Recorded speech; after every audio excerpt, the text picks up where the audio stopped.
Avant de vous parler de l'exploit de nos marins à l'île de Ré, il faut que je vous présente l'état de la France à l'époque de nos marins.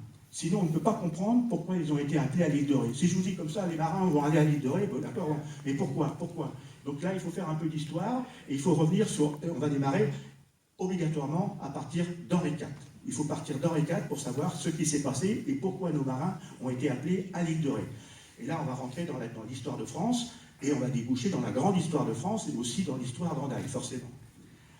Alors, nous sommes sous le règne d'Henri IV. Roi sympathique, roi des bonheurs, roi d'origine protestante. On est en plein dans les guerres de religion. Les catholiques massacrent les protestants, à Paris et dans les villes. On est en plein dans les guerres de religion. Henri IV est d'origine protestante. Il a été obligé de se convertir au catholicisme pour épouser la reine Margot, Marguerite de Valois, sa première épouse. Ça n'a pas suffi. Dans la capitale, il y avait des bandes armées de catholiques ultra, qu'on appelait des ligueurs, et qui massacraient à vue les protestants. Ça a été inouï, ça a été d'une violence inouïe. On cite le chiffre de 10 000 protestants tués dans les rues de Paris et dans les principales villes de France avant la Saint-Barthélemy.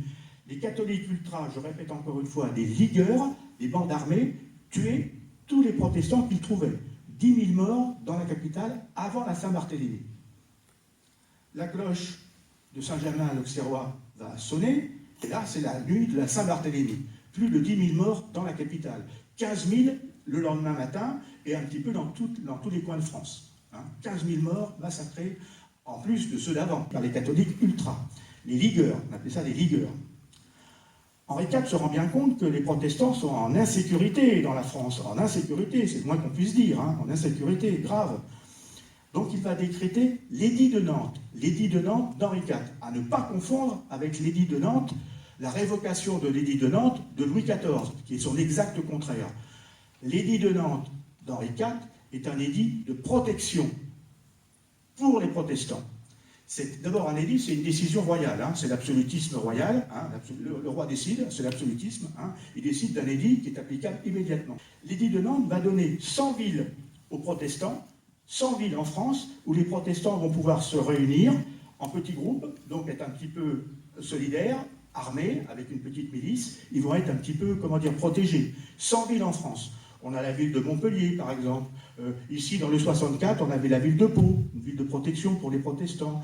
Et puis, on a la ville de La Rochelle. Ah oui, alors on y vient, vous voyez, on y vient à La Rochelle. On a la ville de La Rochelle. Les protestants ont choisi La Rochelle parce que c'était une ville fortifiée, dite imprenable, réputée imprenable, avec devant les fortifications, les 2 tours, etc. Et puis, maintenant, ça n'existe plus, mais derrière la ville de La Rochelle, il y avait des fossés, des tourelles, il y avait des casemates, il y avait plein d'artifices militaires de défense. Donc c'était une ville qui était réputée imprenable. Donc on a 10 000 protestants qui vont se réfugier à La Rochelle. Plus les Rochelais qui étaient déjà là, ça fait donc 15 000 personnes, ça fait beaucoup de monde, 15 000 personnes dans la petite ville de La Rochelle. Henri IV est assassiné, 1610. Je ne vais pas vous refaire l'histoire de France, Ravaillac, 2 coups de poignard, et seul le deuxième a été mortel. Seul le deuxième a été mortel. Il lui a coupé une petite veine dans la région du cœur, et le bon roi Henri IV est mort tout doucement. Il s'est vidé de son sang tout doucement, en prononçant, suivant sa manière de bonté, la phrase suivante: « Oh, ce n'est rien, ce n'est rien, ce n'est rien. » Si, c'est rien parce qu'il va mourir quand même, il va mourir, mais il va mourir gentiment, avec une phrase gentille, dans l'esprit d'Henri IV, qui était un homme bon quand même. Le roi suivant, c'est son fils, c'est Louis XIII. Et Louis XIII ne va pas admettre que son absolutisme, que son pouvoir royal s'arrête au pied des 100 000. Ça, il ne va pas admettre. Alors, il va demander au duc de Richelieu de disperser les protestants de ces 100 000. Le duc de Richelieu va très bien y arriver, il va disperser les protestants, qui d'ailleurs vont presque tous partir à l'étranger. Ils vont partir en Suisse, et ils vont fonder l'horlogerie suisse, la meilleure du monde, grâce aux protestants qu'on a chassés, bravo. Ils vont aller en Allemagne, ils vont aller en Angleterre, et ce sont les forces vives de la nation qui vont disparaître, parce que les protestants, c'était des gens industriels, ils tenaient les banques, ils tenaient les commerces, ils tenaient un petit peu l'industrie, ils tenaient les métiers d'art, c'était les forces vives de la nation. Donc les guerres de religion, ce n'est pas uniquement une guerre de religion, c'est aussi une guerre politique quelque part. Il faut bien comprendre ça. Les rois de France, certains rois de France, ont essayé d'instrumentaliser les catholiques contre les protestants pour diminuer un petit peu la puissance des protestants. Or, on l'a diminué en les supprimant, hein. Ouais, c'était clair. Hein. Alors, ça c'est intéressant parce que lorsque les rois de France remportaient une grande victoire, il était de bon ton de leur brosser un tableau en pied avec le peintre officiel de la cour, louangeant les mérites du grand roi, etc., dans une grande victoire. Alors ici, nous voyons Louis XIII, avec à côté la jeune femme avec les ailes, c'est une renommée, elle va faire la louange du roi sur sa victoire à La Rochelle, quand le duc de Richelieu va faire le siège de La Rochelle. C'est 15 000 morts de faim à La Rochelle. Donc il fallait bien faire un tableau pour cette chose-là. Donc le peintre qui a fait ce tableau, c'est le peintre officiel, c'est Philippe de Champaigne qui a brossé le tableau.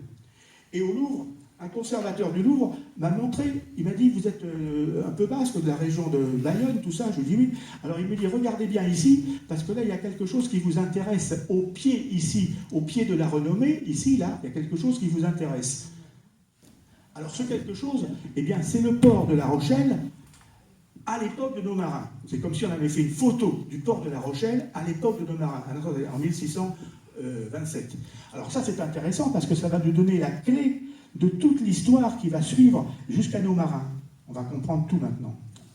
Alors, on voit ici les deux tours de La Rochelle. Il y avait une chaîne ici qui passait là et qui bloquait le port de La Rochelle pour éviter les invasions des pirates, des invasions aussi de la flotte anglaise, hein, forcément.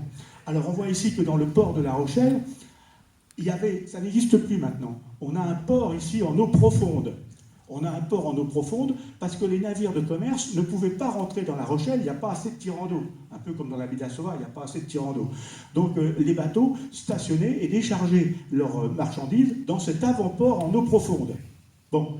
Et ici, vous aviez un tout petit passage qui est une défense naturelle qui obligeait de passer un bateau à la fois. Un bateau à la fois. Pour justement éviter les invasions brutales de certains navires pirates ou anglais, etc. Donc ça, il faut bien regarder, c'est intéressant au niveau, c'est une vue de La Rochelle à l'époque du siège de La Rochelle, donc 1627. Le duc de Richelieu va fortifier La Rochelle. Le roi va lui demander de fortifier La Rochelle côté mer, parce que les Anglais voulaient venir délivrer les protestants de La Rochelle. Donc le duc de Richelieu va fortifier La Rochelle. Au niveau du petit passage que je vous ai montré tout à l'heure, il va faire ces fameuses estaques, ces grandes estaques que vous avez là, qui sont des formidables défenses naturelles, et ces grandes estacades vont empêcher les bateaux anglais que l'on voit très bien ici. Les bateaux anglais sont là, on les voit, ces grands bateaux de 3-4 rangs de canon. Ces bateaux-là croisent au large, pour essayer de venir délivrer les protestants de La Rochelle. Ils n'y arriveront jamais, parce que les défenses sont très très fortes à La Rochelle. Et sur ces estacades que vous avez là, de chaque côté de ces estacades, il y avait deux grandes plages, un peu comme les plages Jandaille. Et les Anglais auraient pu contourner l'estacade principale et venir sur les plages pour débarquer et prendre la ville de La Rochelle à rebours, forcément. Donc le duc de Richelieu va innover dans les défenses sur les plages. Alors voilà comment il va faire. Il va récupérer tous les vieux navires, toutes les vieilles barques, tout ce qui flotte dans la région de La Rochelle. Il va les remplir de pierres. Et il va les emmener progressivement de chaque côté des plages, là, en flottant un petit peu, et il va les couler sur place. Donc il va créer un empierrement artificiel par endroits, de chaque côté, de l'estacade principale, de manière à pouvoir continuer l'estacade des deux côtés. Donc on va avoir des grandes estacades qui faisaient 1 à 2 km de long sur les plages et qui empêcheront complètement les navires anglais de venir débarquer sur les plages qu'il y avait de chaque côté. Ça c'est formidable, hein, de récupérer les navires, de les bourrer de pierres et de les couler par endroits pour faire un enrochement artificiel et pour après venir asseoir la future estacade sur plusieurs kilomètres. Ça c'est formidable. Ça c'est une idée géniale du duc de Richelieu que vous avez là. Alors on voit très bien les bateaux anglais, toute la flotte anglaise, qui à l'époque était la meilleure du monde, hein, je vous signale, hein, la meilleure du monde, croiser, essayer de délivrer les protestants de La Rochelle. Ils n'y arriveront jamais. Alors, ils ne vont pas croiser comme ça éternellement pendant 2 ans, parce que ça a duré 2 ans le siège de La Rochelle, hein, je vous le rappelle. Hein. Il leur faut un lieu de mouillage, un lieu de repos aux navires anglais, pour faire de l'eau, pour se reposer, pour faire de la nourriture, et pour se mettre à l'abri des tempêtes, de la houle et du vent. Alors quand on regarde la carte, le seul endroit possible autour de La Rochelle, eh bien c'est l'île de Ré. Il n'y a pas d'autre endroit, il n'y a pas d'autre abri possible pour la flotte anglaise. C'est l'île de Ré. Vous voyez, l'île de Ré, on commence à y venir. On commence à parler de l'île de Ré. Hein, on commence à y venir. Alors, naturellement, ils vont mouiller, non pas dans ce petit port ici de l'île de Ré, qui est un petit port, comment dire, avec pas beaucoup d'hauteur d'eau, hein, une profondeur d'eau très faible. Alors, les gros navires de guerre anglais, il y avait besoin de beaucoup d'eau. Donc, ils vont mouiller ici le long. Les navires anglais vont mouiller ici le long à l'ancre. Là, voilà, ici. Et de temps en temps, ils vont sortir pour aller faire une excursion, si on peut dire, à La Rochelle, pour venir essayer de délivrer, toujours pareil, les protestants. Ils n'y arriveront jamais. Alors voilà le décor, si on peut dire, la situation, le décor.